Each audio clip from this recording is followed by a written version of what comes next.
Hello, everyone. This is Arthur from Linked Formula, and today I have a pleasure to talk with Ghazaryan, who is a LinkedIn coach and the CEO and co-founder of a LinkedIn B2B lead agency, generation agency called Leadarto.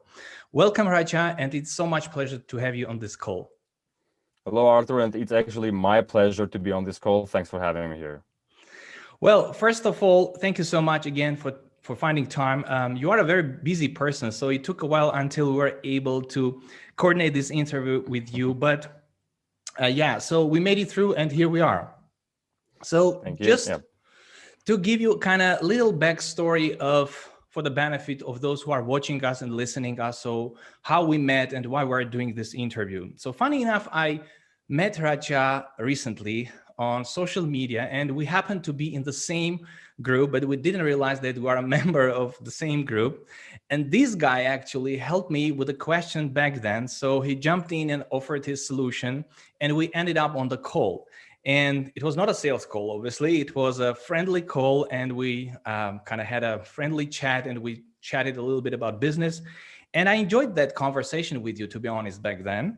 So, and me this is a too, kind by of, the way.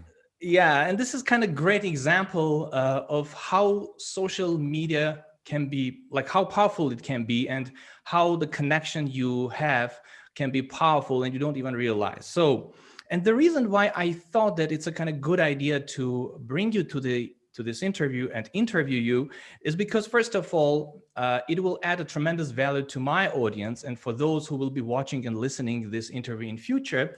And also this guy knows so much about LinkedIn and especially about the LinkedIn prospecting and sales that I thought, so you must be heard. So this guy must be heard. That's why that was an idea. And yeah, and also we kind of in a similar space, but you guys do things differently at Leadarto. That's why I wanted people to know like how you do that and stuff like that. But enough of me. So this call is about you. So I let Hrachya kind of give you firsthand information and introduce himself. So please take it over. Say like what you do, like who you are and why you're doing so. Well, thanks for the introduction, Arthur. And by the way, it was my pleasure to have the first initial call. And this is one of the things I really love about LinkedIn that, well, this very call is just because of LinkedIn, right? We talked and we kind of got some conversation going. And here we are having a really nice discussion. Well, hopefully nice discussion. And again, my pleasure. And thanks for having me here. About me, even if you read my LinkedIn profile, the first thing that it'll kind of pop up in your eyes, I'm a loving and caring dad for my two kids. That's what I want to. That's what I want everybody to know about me whenever they're kind of talking to me, right? But of course, besides that, I'm an Armenian. Let's start with that. I want to mention that as well. And on top of that, I'm the CEO and co-founder, as you said, of Leadarto. So what we do at Leadarto is B2B lead generation through LinkedIn, through email marketing, and we also do LinkedIn coaching. Probably this should be enough as a starting point. If you have some more questions, maybe we can get along and kind of dig deeper. Absolutely. Yeah, that's awesome. So, well, why not we start off with why? I mean, I know that there is always a backstory behind any business. So what's your why? Why did you create Leadarto and why do you think that LinkedIn is the platform that you needed to be and help others succeed on LinkedIn? Sure. Well, probably if some of the viewers, let's say, are expecting some sort of romantic story behind this, probably it's not going to happen. Okay, I have to disappoint you. So what happened is, to answer your question, actually, I have been in sales for as long as I can remember myself in some form of sales. And for the last 10 years, I've been in B2B and enterprise sales. So throughout my career, I've gained a lot of knowledge and experience. And I thought that I must share my experience with others and maybe help others gain their, let's say, or get their targets done, right? So however, we started not necessarily as purely like the business we are having right now, but it's all started as a side thing, as a side business a bit. But eventually, from time to time, we kind of grew up a bit. And to be really frank, last year, during the COVID time and everybody was doing some kind of modifications, I made a clear decision to quit my main job, let's say, and to already concentrate 100% of my time on my personal business. So things changed starting from that point on a lot. And regarding the second part of the question, why LinkedIn? Well, if you are in B2B, I guess you shouldn't be going to TikTok or any other place, right? Right. The recent numbers I was checking, I think it was over 760 million users right now. Of course, let's not be naive. Not all of them are active users, but the point is, a lot of these people, a lot of these users are active, and these are B2B. So even if you look at some of the other tools or some of the databases, like 99% of these databases are getting data from LinkedIn. So this is like a gold mine. You need to be here if you are in B2B. That's the reason why LinkedIn. So that's why I kind of invested a lot of time and energy and money in trainings, in coachings, mentorships, and that's how I can tell you that I became some sort of an expert, if I can call myself an expert, of course. Absolutely. Yeah. I mean, that's awesome. First of all, the story is great because, like, when you say it's not going to be romantic, I mean, I always say this time during COVID and pandemic, this time will be remembered, to be honest, in both positive and negative ways. And the way how you make this like to your benefit is how you do it, right? And this is first of all very inspiring. So secondly, well, I keep saying that LinkedIn is no longer a platform for your online resume. So if it used to be something like I don't know, finding a job or a career, whatever, so I'm going to disappoint those who are going to listen and find something. So we're not going to talk about LinkedIn as a platform to find job or anything else. So we're talking about like how to get client and sales, right? And yeah, I totally agree with you. And LinkedIn has drastically improved over the years, especially during the recent years. And it's a great place to be for B2B as well as for getting clients. And yeah, and it's going to be improved over time for sure. So, well, let's talk a little bit about the concept of outbound prospecting on LinkedIn. And let's assume that we talk to a person who has a little or no understanding what outbound prospecting is and like versus inbound prospecting is. So can you tell kind of a little bit about that and your experience? Yeah, sure. Well, before even answering that question, of course, I should mention that there's clearly difference between the profiles who are trying to find jobs. You are absolutely right there, and between the profiles who are trying to sell their offering to do some business on LinkedIn, right? And on LinkedIn, if you want to do business, you either have to play the content game, you either have to post content and constantly engage with people who are kind of engaging with you back, right? Or you have to do the outbound or outreach part.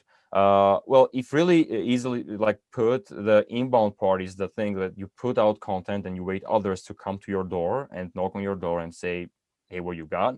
But if we're talking about outreach or outbound strategies, this is the part that you are being more proactive and you are going and knocking on others people's doors and you are trying to understand what they're up to, what their pain points, etc., and trying to understand if this is a good fit. But just to kind of be very clear, in recent years and especially recent year, a lot of people are really destroying this market a bit because they're. So I mean, I'm sure we're going to talk about this, but I just cannot not mention this right now that a lot of people are just purely pitching their services, their offering. They don't really care about anything. So this is why some people think outreach is a bad thing in some ways. But if done correctly, if done in the like professional manner, this is one of the best ways to actually get customers. Yeah, absolutely. I agree with you. And you kind of partially answered the next question, but I know you guys at Leadarto work with clients internationally and help them generate leads through LinkedIn. So why do you think outbound prospecting is the best strategy, or maybe not? Like you've mentioned, so some people destroyed the whole concept. So it's now like regarded as a bad thing or like a negatively so, right? So can you tell me more about how you do things differently when it comes down to outbound prospecting at Leadarto? Yeah, and by the way, thanks for mentioning the international aspect because, yeah, taking the chance, I would like to say that we are working with customers from 11 countries right now. I'm pretty proud of that. Well, to answer your question, it's not really the perfect or the best, let's say, strategy, but it is a working and one of the good strategies to work. In my personal view, if you're asking me what is the perfect one, the perfect would be the combination of inbound and outbound. Okay, this will be the perfect one. Right. But let's concentrate on the outbound one right now. So what we do differently, when I'm asked this question, usually the first thing that pops up in my mind is to mention that our messaging is dramatically different versus a lot of our competitors. Okay, so I don't want to go too much into the details of messaging right now, but still the point is, you will never see me or anyone from my customers who we're helping out directly pitching from the first message, because how it is, especially if you're like C-level executive, right? You're getting like tens of emails or messages actually on email, on LinkedIn on daily basis, and like almost all of them are reading like this: hey, my name is like this, I'm selling this, would you like to buy it, or let's jump on a call. So that's number one thing, which we never do. Instead, we have conversation starters, and instead we have actually some ways of kind of getting involved in some really meaningful conversations.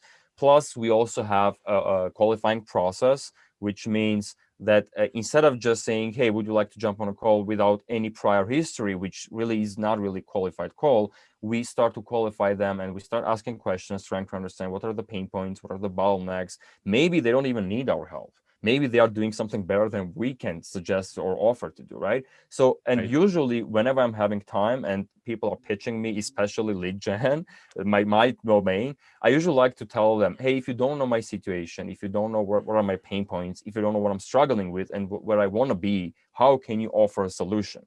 So the point is, conversation starters, qualifying process equals pre-qualified or warm leads, right? The other thing is we are not using any automation tools. Actually, we are using as much as possible let's say manpower. We're trying to do everything manually. We have really nice girls and guys who are doing the job of the SDRs, right? And of course, it's more costly, it's more like resourceful, but still the quality is really, really good, uncomparable.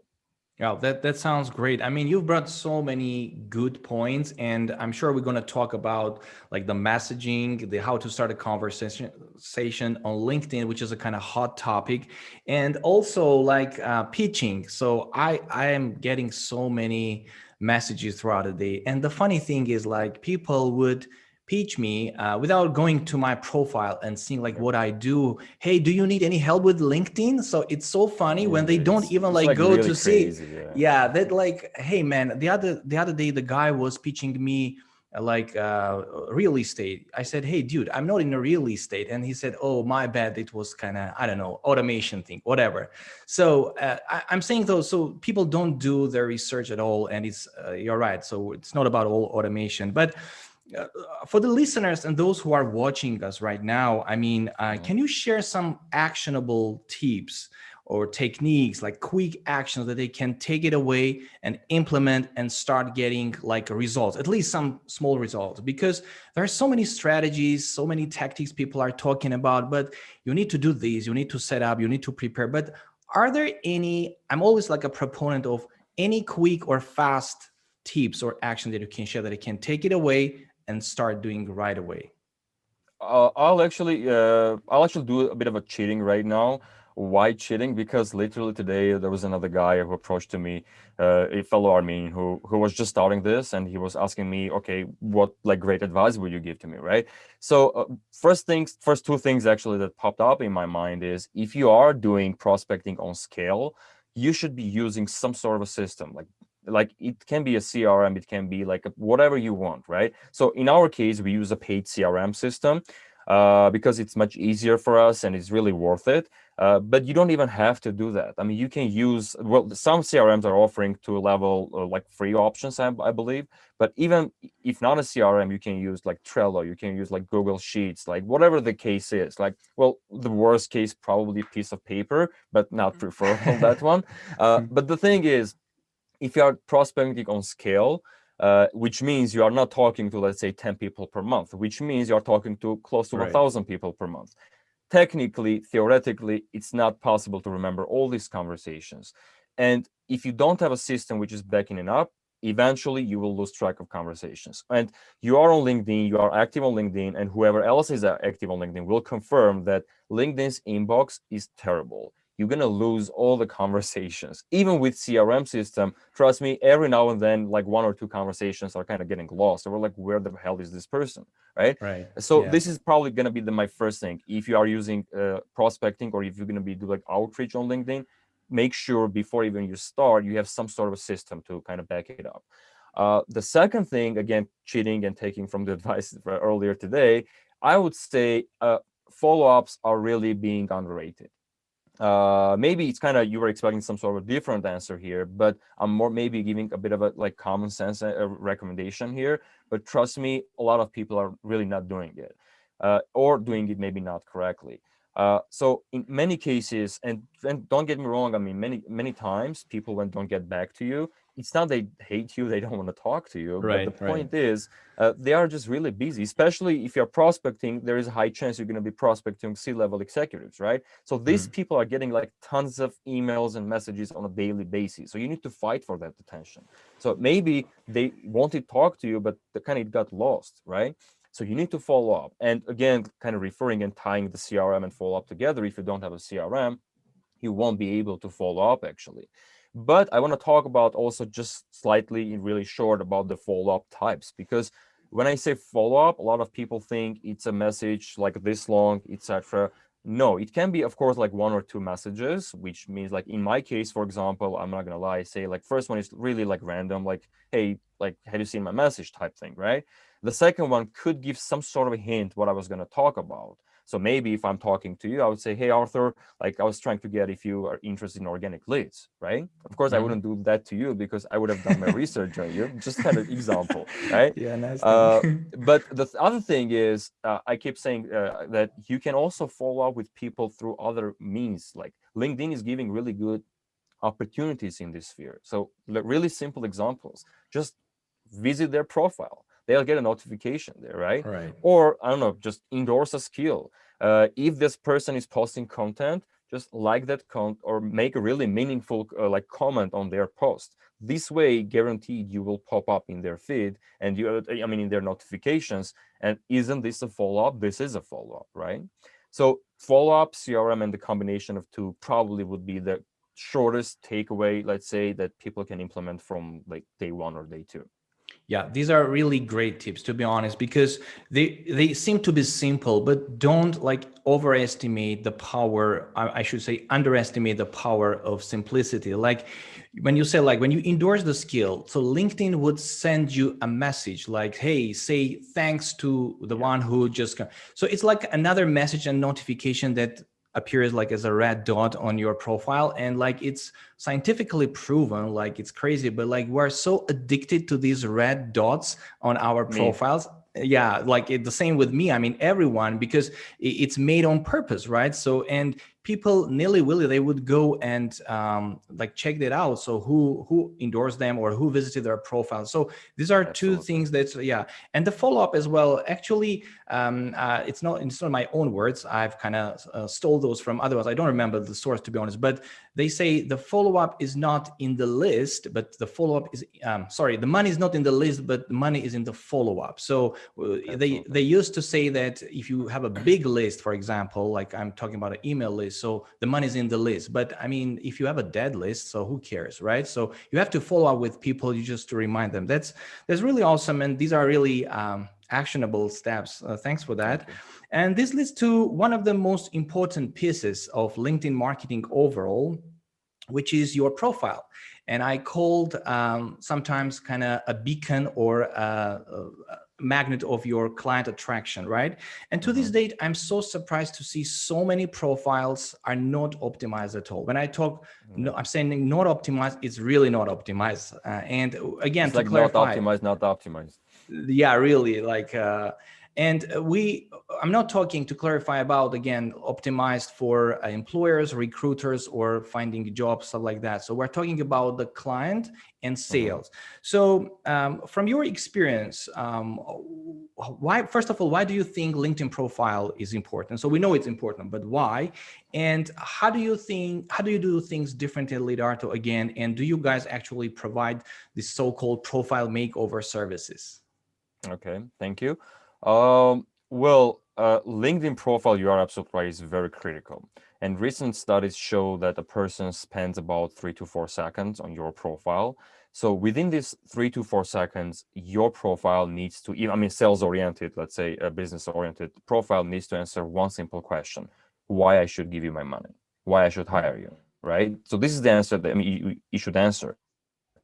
So the thing is, I like to say that the profile needs to be like a landing page. Okay, so what I mean is within these 3-4 seconds, you need to also try to answer the questions: who you are helping, how you are helping, okay, and what kind of what can you bring to the table. This is the main point.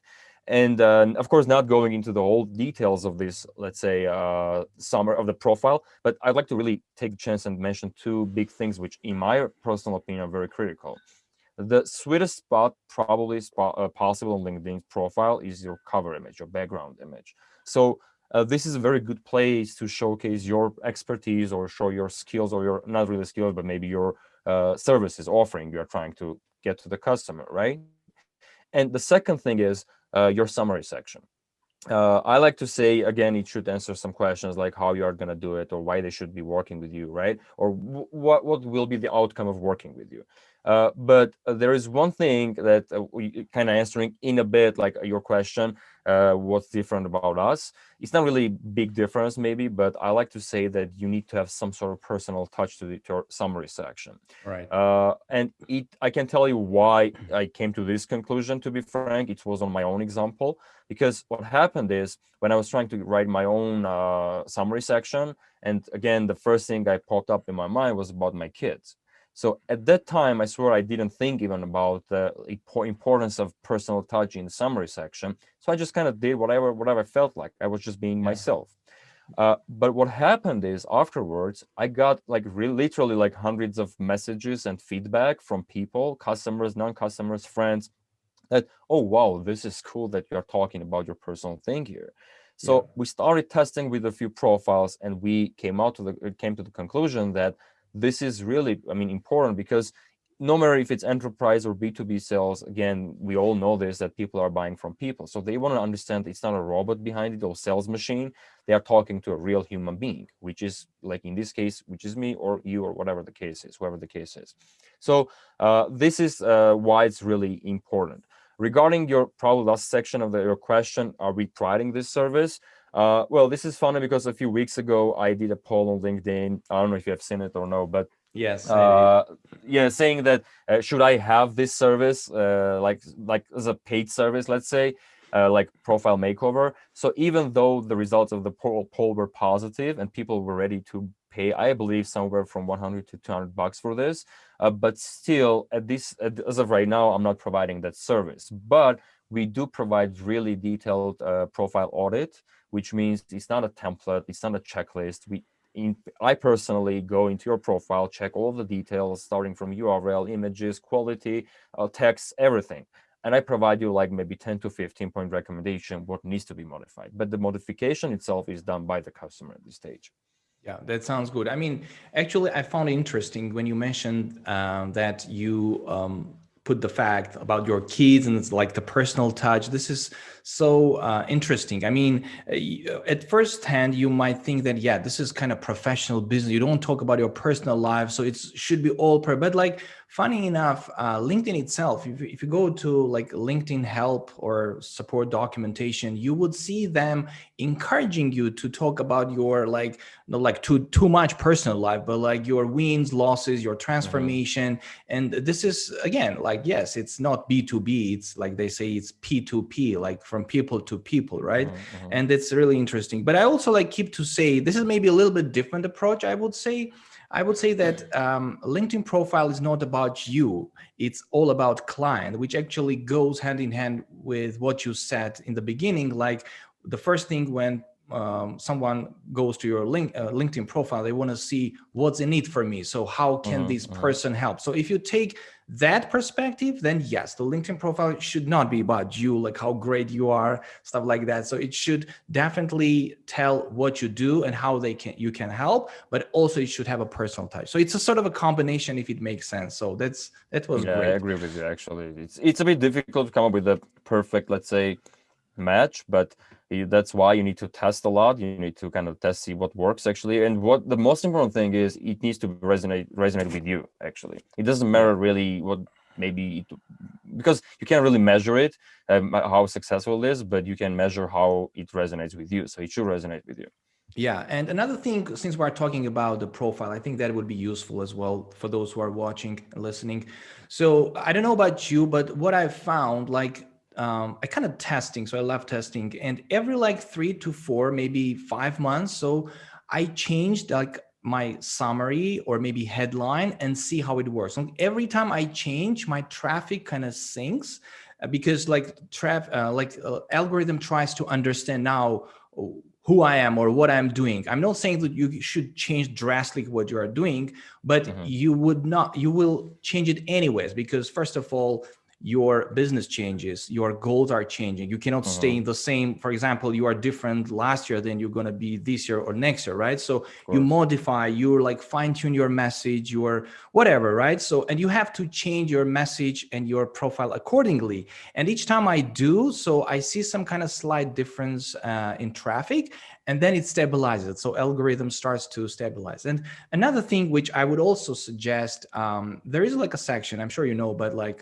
for those who are watching, so skills. So LinkedIn Hmm. allows you to add up to 50 skills. So just use this 50 skills and add them. These are like actually search words, the keywords, These are if you may keywords, say. yes. These are keywords that help actually LinkedIn and say, hey, LinkedIn, I'm good at this. So find my profile in accordance with these keywords. So I absolutely agree with you. And by the way, I mean, I don't know if I've ever told you, I mean, during our first conversation, but you know how my ever first customer found me? Through keywords. I mean, literally at that time, my profile was just optimized. I haven't done any outreach to him. I haven't even posted a single like post on LinkedIn yet.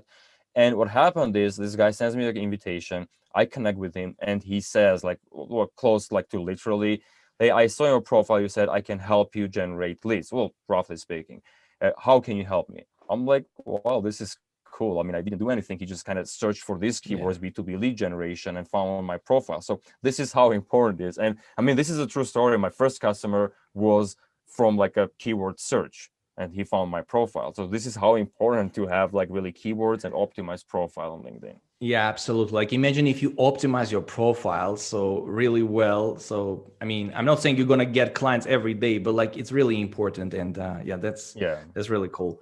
So I can't help asking about messaging. We kind of touched based upon a little bit, but again, starting conversation on LinkedIn, it's a very hot topic, I know, and it kind of comes along with the psychology and the so-called emotional intelligence. This is a kind of new cool concept and Hmm. terminology that people use, but without revealing obviously these secret recipes or whatever Thank you you. guys have at your agency. So how do you think what works best right now? And in terms of messaging sequencing, how should I start a conversation on LinkedIn without being salesy, without being pushy or pitching, and just be human? So, and how do you combine that with this emotional intelligence? So can you share some insights and tips with us?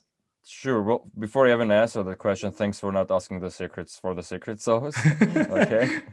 But the point is, no matter what you do, people will still understand that you are trying to sell something. But I have seen this, and this is my personal opinion as well, but I've seen this comment probably hundreds and thousands of times where people say, I don't mind being sold to, I just don't like to be pitched.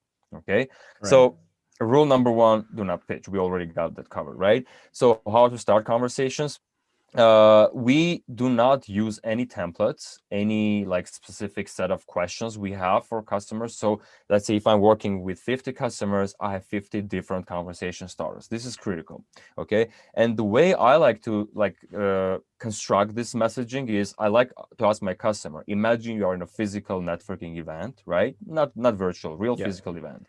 And you're approaching to your potential customer. And besides the, hey, how you doing? Where you from, the regular thing, how do you start your conversations? Because you don't go and tell them, hey, I'm this person, I'm selling this, let's pay me. Okay. So for example, in my case, just to be more specific, I would probably asking something like, hey, Arthur, are you using LinkedIn to get your pipeline full, or to get your B2B leads, or to get paying customers, right?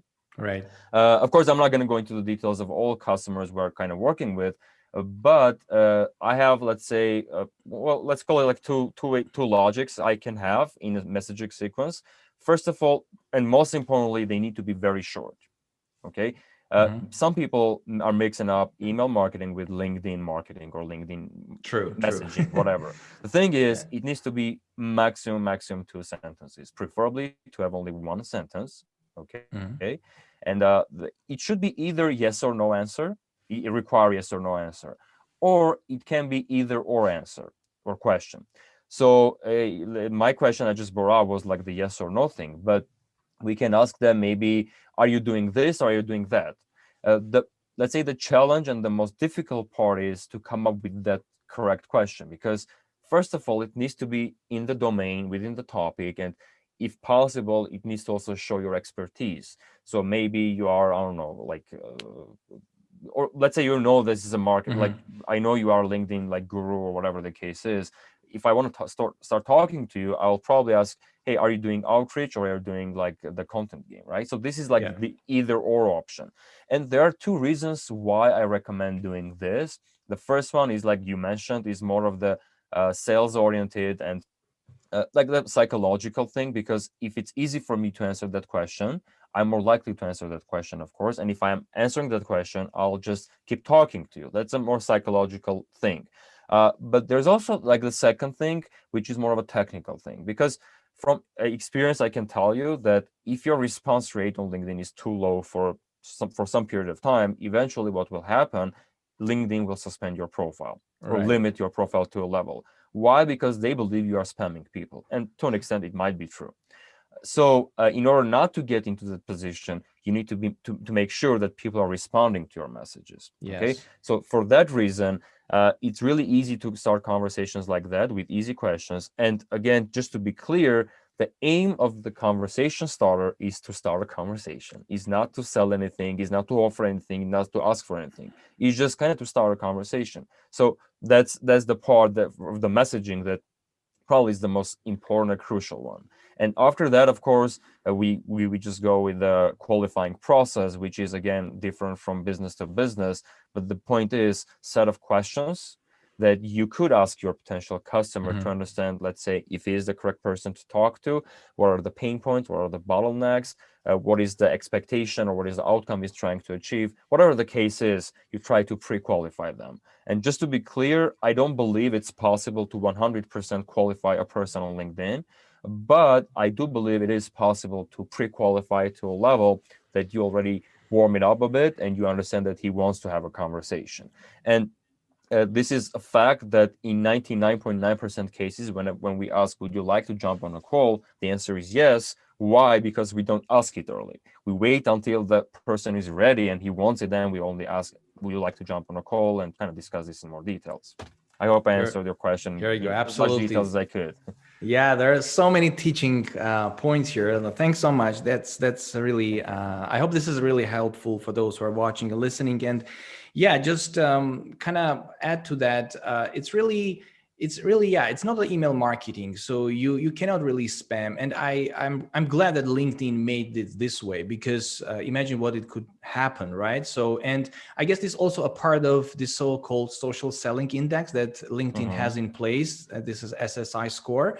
And this is on purpose because they want us to play by their rules, and actually messaging and the response rate is actually part of how you are assessed. So there are like 4 parts of it, the messaging and the response rate also being a part of that. And it's really helpful. Appreciate your insight, Hrachya. And so I think we kind of, again, touched upon that, but you said that you don't do automation because you want to sound natural and be kind of as a human, obviously. But any tools or software you guys use at Leadarto at all, which helps like with outbound prospecting, if any? I mean, and if you could share some of them, or you can kind of give recommendations. Those are battle-tested tools from your arsenal. If you can share, of course, any of those. Yeah, thanks. Well, to start with, just to be very clear, I'm not saying these tools are evil, of course, these automation tools. But my point and my belief is that this tools, technology in general, should not eliminate the human touch. This is very critical for me and for our business. Why we're not, just to be clear, why we're not using these tools, it's because they're some risk related to it. First of all, of course, LinkedIn is not really liking that, and you can get suspended and blocked actually temporarily or like forever. So this is number one thing. And when working with customers, of course, this is the last thing we would like to do, to block anybody's profile. Okay. The other thing is these tools are not smart enough yet. So what happened, maybe like in a year or 2 years, whatever the case is, they will be smarter than all of us. But at this stage, they cannot really be selective. So what happens is they have a script, they just work according to the script, right? This is the reason that sometimes these tools can just get to people or try to connect with people and prospect people who are actually not your even buyer persona, right? And the last and funny thing is that because we have been testing, of course, tools every now and then. And the funny thing is you can get in a pretty goofy situation every now, not always, but every now and then, when either the tool will not understand the first name, and there is, trust me, there is no tool that 100% can guarantee that they will understand all the text, all the icons, all the special characters people are placing in their names, right? Or we have found out even worse things, that some tools are not even detecting, not always, of course, just to be clear, but maybe in like 0.1% of the time, they are not detecting the answers. So what happens is, actually, it happened really with the profile we were just testing around within our inner organization, not for customers though, that we answered to that question, but the tool didn't get it, and he kept sending follow-up messages. Oh, And it's okay. I don't want to say the name, but I mean, it's really popular tool. And what happened is we just kept getting the same message all the time, and it was like Crazy. terrible. Yeah. And just again, to be clear, it's not always, it's maybe 0.1 or even lower percent. But Yeah. if it's about my reputation, my business, and or customers' business, I don't want to risk that. Tools, we do use, however, one tool, which is very, very helpful for us. It's really saving a lot of time for us. It's not necessarily an automation tool. I would probably call it more of a scraper, because what it does is scrape the contact information of our prospect from LinkedIn, and just immediately with 2 clicks transfers to our CRM. Of course, we could have done it like manually as well, but it's not really affecting the flow. But instead of copy pasting and like manually typing things and taking a lot of time to do one single contact in CRM, because you know like how CRMs work, you have to put the company name, like organization name, like I don't know, like contact person's name, email, etc., etc., etc. So what happens is it's literally 2 clicks. You just kind of click once to open the extension, and you click once again, and it's already in your CRM.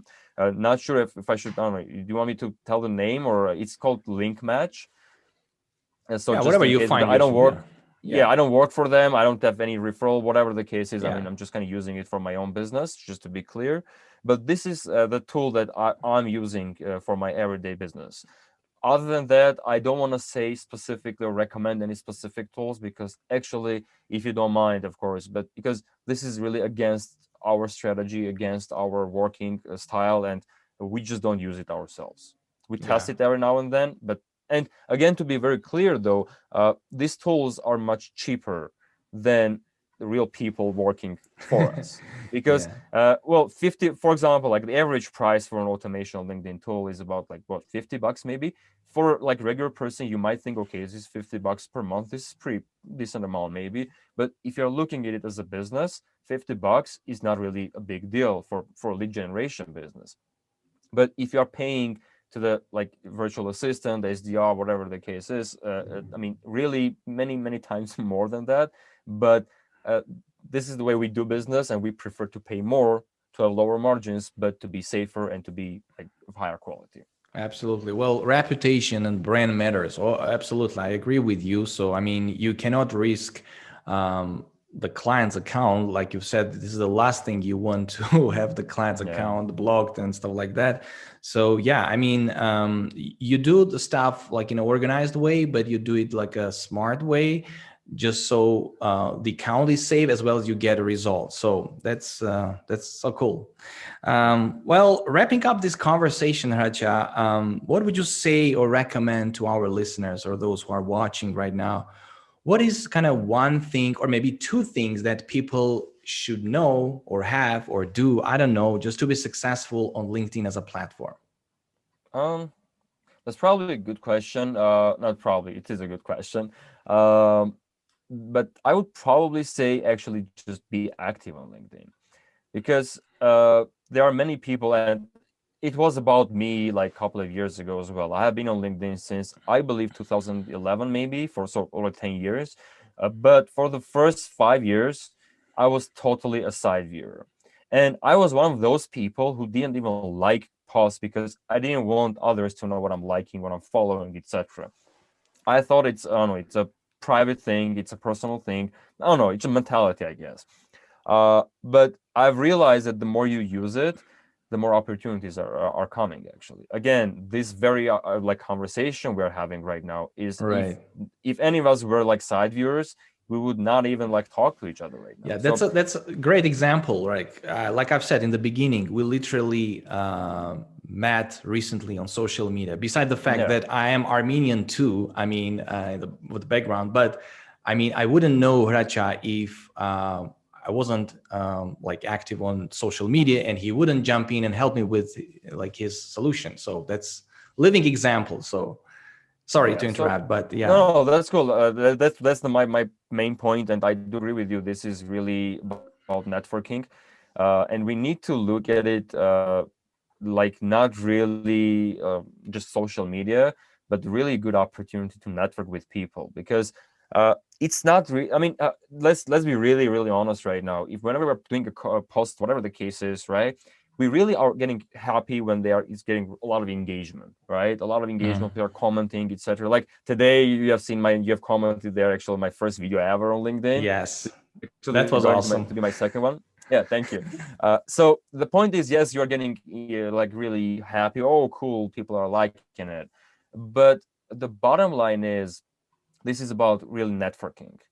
So Right. it's not about likes, it's not about, whatever the case is, but it's about networking with people, genuinely being interested in them, and genuinely making some real connections here. Because the truth is that I'm very extremely active on LinkedIn, let's say for the last 2 months already, because I haven't been posting earlier. So I started doing it only, I think, from December last year. But I already have even physically met people because of LinkedIn, because of networking. And it wasn't, just don't get me wrong, it wasn't a sales meeting like ours. It was just a networking and kind of sharing ideas, okay, what we can do together, etc., etc. So this is my number one advice: just be very active, don't be a side viewer. And no matter if you're on LinkedIn or in your real life, whatever the case is, just be authentic. Don't copy others, and just be yourself. I'm the type of guy that I'm not expecting everybody to like me. Okay, I mean, you don't have to like me. That's my point. I'm not about you specifically. I'm just saying in general. Yeah. But the thing is, I need to be myself, because that's part of me. That's part of my personal brand, and that's just part of like all of us. So we should not hide it. So these two things probably I would say like as a key takeaway. But just because we were talking a lot about outbound prospecting, again, just to kind of recap what I just was saying, is don't pitch people, and make sure you have some system to follow up with people and have all the information in it. That's regarding outbound part or outreach part of our conversation. These are probably my biggest, let's say, things I would advise to take away from this conversation and discussion. Yeah, I cannot agree more with that, to be honest. And one thing I would add to being active on LinkedIn is sometimes people don't realize when they, let's say, like you've said, like another word is LinkedIn lurker or whatever. So when you are a side viewer and you think that by like liking or sharing, or I don't know, like commenting, you just give credit to this one and you add more visibility, and you kind of, especially if it's your competitor or whoever, actually LinkedIn gives credits to you for liking and sharing and like commenting on other people's posts. So you can, I think it's made on purpose so people could interact with each other, be active, and just I mean, if you have that type of like mindset or mentality that you don't want to give away something, so I'm not talking I'm sure there are a lot not too many people like that, but if you think that by giving away these likes or whatever, you think that something is stealing away from you, no, actually you are adding more points to your SSI score, the social selling index score that we just talked about. Definitely, well, I agree with you. Yeah, definitely agree with you, Arthur. Yeah. Well, awesome. And lastly, how do people get in contact with you, Hrachya? How do they reach out to you? They knock on my door and they Yeah, knock on your door and start pitching you their Yeah, services. So how do they do that? Like, and do you yeah. have anything to share with them? So for those people who will be watching this interview, they can how they can contact you for any help, or I don't know. Well, we can probably talk about my LinkedIn profile here, and just kind of people can always. I'm almost like close to 24/7 online because that's my job, that's my living, and I'm always online. People can we can probably somehow somewhere mention my profile or in the comments, whatever the case is. So this is the best way to get in touch with me. Uh, and just off top of my head, probably as a sign of let's say or let's say an outcome of this, let's say, meeting discussion, whoever is watching this and whoever is gonna come to me because of this, let's say he, I don't know, saw something which resonated with him, I'm suggesting either of this, like either free 100% free, like audit profile audit, or messaging audit, whichever they like. I'm ready to do it for free, and we can just kind of, if it resonates with them, that's cool. If no, I mean, they'll just have extra like opinion about their profile or their messaging. I think this should be like a fair thing, but again, knocking on my door is again still an option though. Awesome. I mean, that's really cool. Thanks so much. Please take advantage of that. So it's a free audit of your message sequence or LinkedIn profile. Am I right? So did I get it right? Yeah, absolutely. Awesome. Well, take advantage of that, get in contact with Hrachya, and have your message sequence and profile audited for free. Well, thank you so much, Hrachya. I appreciate your time. I know, I mean, how busy you are, and I want to say thank you for making time for this interview. And I hope this is not the last time we will meet, at least like virtually. Like next time when I'm in Armenia, I'm gonna come and visit you, and just we're gonna meet like obviously in person. But like for those who are watching and listening, also please let us know. Just give us your feedback if this is something like Hrachya said resonated with you. If this is useful or it's not useful, you liked it or disliked it, we don't know. So just let us know if we're doing the right thing or right job, or there may be some other topics you would like us to talk about. Just let us know. This interview will be posted on different platforms, so you can comment below, above, whatever. And again, thanks so much, Hrachya, and I wish you a great day ahead, and thank you. Take care. Yeah, I really appreciate your time. I really appreciate this discussion. It was a very nice one, very interesting one, and I really enjoyed it. Having me here. You are right. This should not be the last one, and we should just kind of keep doing it. I mean, and find some more common topics to discuss. So thanks for having me, and everybody have a great one. Absolutely. Anytime. Thanks, man. Take care.